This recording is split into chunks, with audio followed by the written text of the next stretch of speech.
Hello, I'm Lenny Cassuto. I'm a professor of American Literature and American Studies at Fordham University, and I'm also a baseball fan from way back. I'm an editor of the Cambridge Companion to Baseball, a book that puts all of baseball between two covers.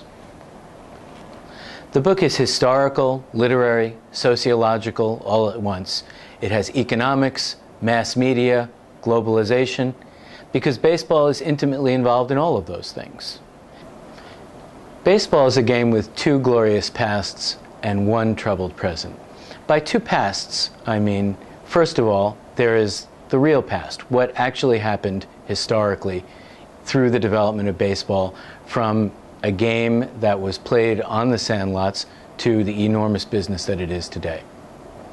But then there's the romantic past, the unreal past, which begins with Abner Doubleday inventing the game, which didn't really happen, proceeding through baseball's storied players, a bird flying out from under Casey Stengel's cap, Jimmy Pearsall running around the bases backwards when he hits his 100th home run, Babe Ruth calling his shot.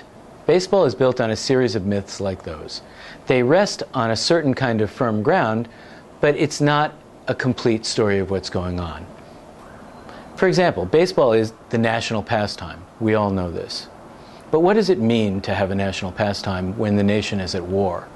We can look at the way that baseball has wrapped itself in the flag, and we can see some real sentiment there, but we can also see some efforts by business to protect itself. The Cambridge Companion to Baseball looks at baseball through the lens of American culture, but it also looks at American culture through the lens of baseball. For example, baseball and race relations have been intimately intertwined for over 100 years. The story of Jackie Robinson and the story of race relations in the United States generally have everything to do with each other. On the other hand, there's no question that baseball has been a powerful and successful tool of assimilation for immigrants to the United States. One Japanese-American club player at the turn of the 20th century described how when he was putting on his uniform, he felt that he was putting on the American flag. Mexican Americans in the Southwest used baseball games to unify their whole community. Baseball's capacity to assimilate American immigrants is matched by its role as an ambassador for American culture to other countries. Baseball is not only a global game now, it's been one for over a century. Baseball's troubled present arises from both of its pasts, and it's connected to them mostly by economics. And the economics of baseball, in turn, are characterized mainly by labor relations. Baseball's labor relations are a triangle in which each vertex is quarreling with the other two.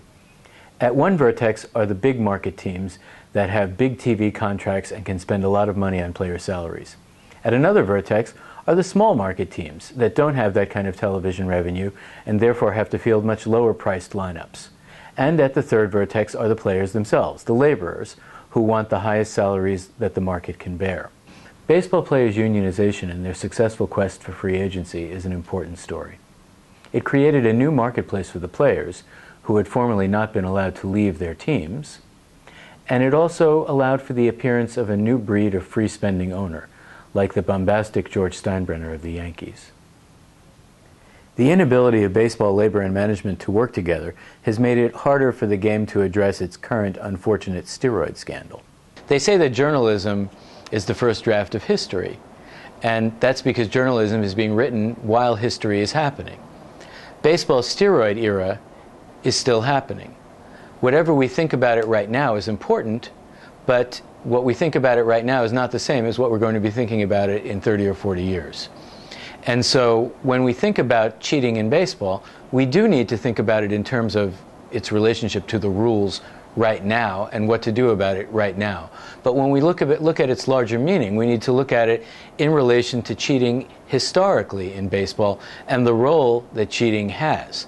Cheating, the players are always trying to get away with stuff in baseball. That's part of the history of baseball, and it's part of the history of everything else as well.